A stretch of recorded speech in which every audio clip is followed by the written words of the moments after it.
പ്രധാനമായി ഇവിടെ നിങ്ങളോട് പങ്കുവയ്ക്കാൻ ആഗ്രഹിക്കുന്ന കാര്യം പുതുതായി വന്നിട്ടുള്ള FCRA അമെൻമെൻറ്റിനെ കുറിച്ചാണ്. അതുമായി ബന്ധപ്പെട്ട ചില കാര്യങ്ങളിൽ പ്രത്യേകം ഞങ്ങൾ ശ്രദ്ധിച്ചത് ഒന്ന് പങ്കുവയ്ക്കാം. അതിനുശേഷം നമുക്ക് അതിൻ്റെ കാര്യങ്ങളിലേക്ക് നമുക്ക് വിശദീകരണം തേടാൻ സാധിക്കും. നൂറ്റാണ്ടുകളായി ഭാരതത്തിലെ ക്രൈസ്തവർ അവരുടെ അധ്വാനത്തിൽ നിന്ന് പടുത്തുയർത്തിയ ദൈവാലയങ്ങൾ, വിദ്യാഭ്യാസ സ്ഥാപനങ്ങൾ, ആതുരാലയങ്ങൾ, അനാഥ മന്ദിരങ്ങൾ രാജ്യത്തിൻ്റെ വികസനത്തിനും കെട്ടുറപ്പിനും അതുല്യമായ സംഭാവനകൾ നൽകിയിട്ടുണ്ട് എന്നുള്ളത് ഏവരും അംഗീകരിക്കുന്നതാണ്. ഇത്തരം ന്യൂനപക്ഷ സ്ഥാപനങ്ങൾ സ്വയം പര്യാപ്തതയുടെ അപര്യാപ്തത മൂലം നാട്ടിലെയും മറ്റ് ദേശങ്ങളിലെയും അഭ്യുദയകാംക്ഷികളിൽ നിന്ന് ലഭിച്ച ചെറുതും വലുതുമായ സംഭാവനകൾ കൂട്ടിച്ചേർത്തിട്ടുണ്ട് എന്നുള്ളത് വസ്തുതയാണ്. ഈ സംഭാവനകൾ എപ്പോഴും രാജ്യത്തിൻ്റെ നന്മയ്ക്കും രാജ്യ താൽപ്പര്യത്തിനും രാജ്യത്തിൻ്റെ വളർച്ചയ്ക്കും മുതൽക്കൂട്ടായിട്ടുണ്ട് എന്നതും യാഥാർത്ഥ്യമാണ്. 1976 നിലവിൽ വരികയും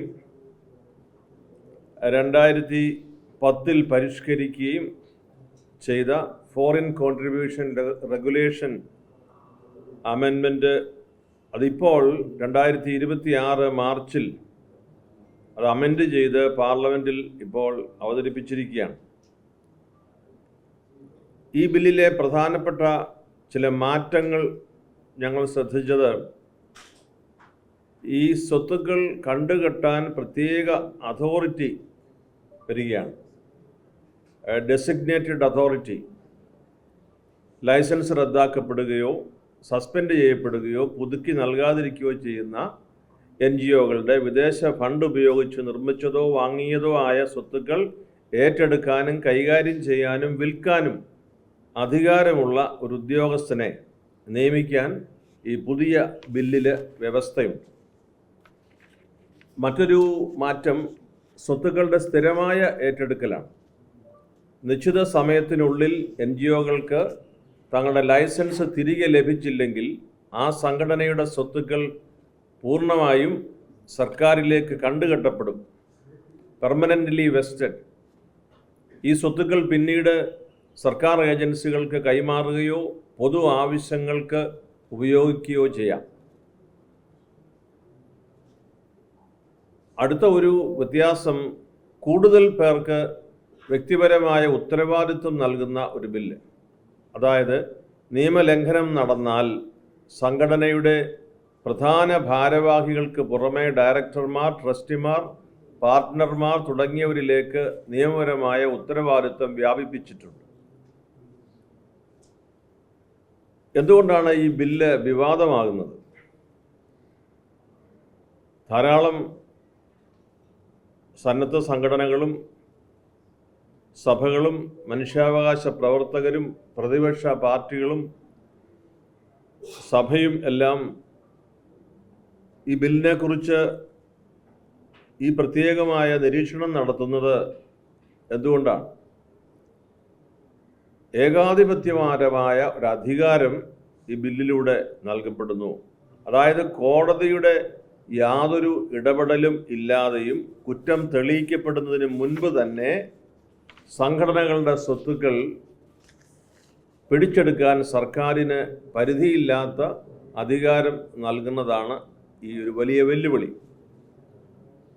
ഭരണഘടന നൽകുന്ന അവകാശങ്ങളിൽ നിന്നുകൊണ്ട് നിയമപരമായി കുറ്റം തെളിയിക്കപ്പെടുന്നതിന് മുൻപോ വിശദീകരണം നൽകുന്നതിന് അവസരം നൽകാതെയോ സ്വത്തുക്കൾ കണ്ടുകെട്ടുന്നത് സർക്കാർ ഏജൻസികൾ ദുരുപയോഗം ചെയ്യുകയോ പൗരാവകാശങ്ങൾ ധ്വനിക്കപ്പെടുകയോ ചെയ്യാം. ലൈസൻസ് റദ്ദാക്കുന്നത് സംബന്ധിച്ച് കേന്ദ്ര ആഭ്യന്തര മന്ത്രാലയത്തിൻ്റെ കണക്കുകൾ പ്രകാരം കഴിഞ്ഞ 10 വർഷത്തിനുള്ളിൽ 21,900 അതിലധികം NGOകളുടെ FCRA റദ്ദ് ചെയ്യപ്പെട്ടിട്ടുണ്ട്. ഇതിൽ മിക്കവയും നിസ്സാരമായ കുറവുകൾ കണ്ടെത്തി റദ്ദാക്കപ്പെട്ടവയാണ്. ഈ പുതിയ നിയമം കൂടി വരുമ്പോൾ പല സംഘടനകളുടെയും പ്രവർത്തനവും നിലനിൽപ്പും പ്രതിസന്ധിയിലാകും. വിദേശ ഫണ്ടുകൾ ഉപയോഗിച്ച് രാജ്യവിരുദ്ധ പ്രവർത്തനങ്ങൾ നടത്തുന്നതും നിർബന്ധിത മതപരിവർത്തനം നടത്തുന്നതും ഫണ്ടുകൾ വ്യക്തിപരമായ ആവശ്യങ്ങൾക്ക് ദുരുപയോഗം ചെയ്യുന്നതും തടയാനും സുതാര്യത ഉറപ്പുവരുത്തുവാനുമാണ് ഈ കർശന നിയമങ്ങൾ കൊണ്ടുവരുന്നത് എന്നാണ് കേന്ദ്ര ആഭ്യന്തര മന്ത്രാലയം നൽകുന്ന വിശദീകരണം. യഥാർത്ഥ ലക്ഷ്യങ്ങളോടെ പ്രവർത്തിക്കുന്ന സംഘടനകളെ ഈ നിയമം ബാധിക്കില്ലെന്ന് സർക്കാർ വിശദീകരിച്ച് പറയുന്നുണ്ട്. മറ്റൊരു ചിന്ത പങ്കുവയ്ക്കുന്നത് ഫണ്ട് തട്ടിപ്പ് ഉൾപ്പെടെ നിയമവിരുദ്ധമായി പ്രവർത്തിക്കുന്നവർക്കല്ലേ പേടിക്കേണ്ടതുള്ളൂ. സർക്കാരിൽ കേന്ദ്ര ആഭ്യന്തര സഹമന്ത്രി പരസ്യമായി പറഞ്ഞ ഒരു കാര്യം നിർബന്ധിത മതപരിവർത്തനം ചെയ്യുന്നവരെയാണ് ലക്ഷ്യമിടുന്നത് എന്നാണ്. അപ്പോൾ ഒരു വിഭാഗത്തിനും എതിരല്ല എന്ന് പറയുമ്പോൾ കേന്ദ്ര ആഭ്യന്തര സഹമന്ത്രി അത് വിളിച്ച് പറഞ്ഞിരിക്കുന്ന ഒരു കാര്യം അതാണ്. ക്രൈസ്തവ മാനേജ്മെൻറ്റുകൾ നടത്തുന്ന ലോകോത്തരമായ വിദ്യാഭ്യാസ സ്ഥാപനങ്ങളും ആശുപത്രികളും സാമൂഹിക ക്ഷേമ കേന്ദ്രങ്ങളും ആരുമില്ലാത്തവരെ സംരക്ഷിക്കുന്ന പരിപാലന കേന്ദ്രങ്ങളും അത് ഈ പുതിയ നിയമത്തിൻ്റെ വ്യാഖ്യാനത്തിലും കണ്ടെത്തുന്ന പിഴവുകളുടെ അടിസ്ഥാനത്തിലും അത് നിരോധിക്കാനും കണ്ടുകെട്ടാനും ആ വസ്തുക്കൾ സർക്കാരിലേക്ക് കൂട്ടിച്ചേർക്കപ്പെടാനും ഒക്കെ അധികാരം നൽകുന്ന ഒരു പുതിയ ബില്ലാണ് അവതരിപ്പിച്ചിരിക്കുന്നത്. നമുക്ക് നിലവിൽ FCRA നിയമമുണ്ടല്ലോ, ഫോറിൻ കോൺട്രിബ്യൂഷൻ റെഗുലേഷൻ ആക്ട് നമുക്കിവിടെ ഉണ്ട്. അത് കർശനമാണ്. അതിന് പ്രകാരമാണ് 16,000-ഓളം NGOകളുടെ ലൈസൻസ് റദ്ദാക്കപ്പെട്ടിട്ടുണ്ട് FCRA. അപ്പോൾ ഈ ഒരു പ്രത്യേക സാഹചര്യത്തിൽ 5 സംസ്ഥാനങ്ങളിലെ തെരഞ്ഞെടുപ്പ് നടക്കുന്നു.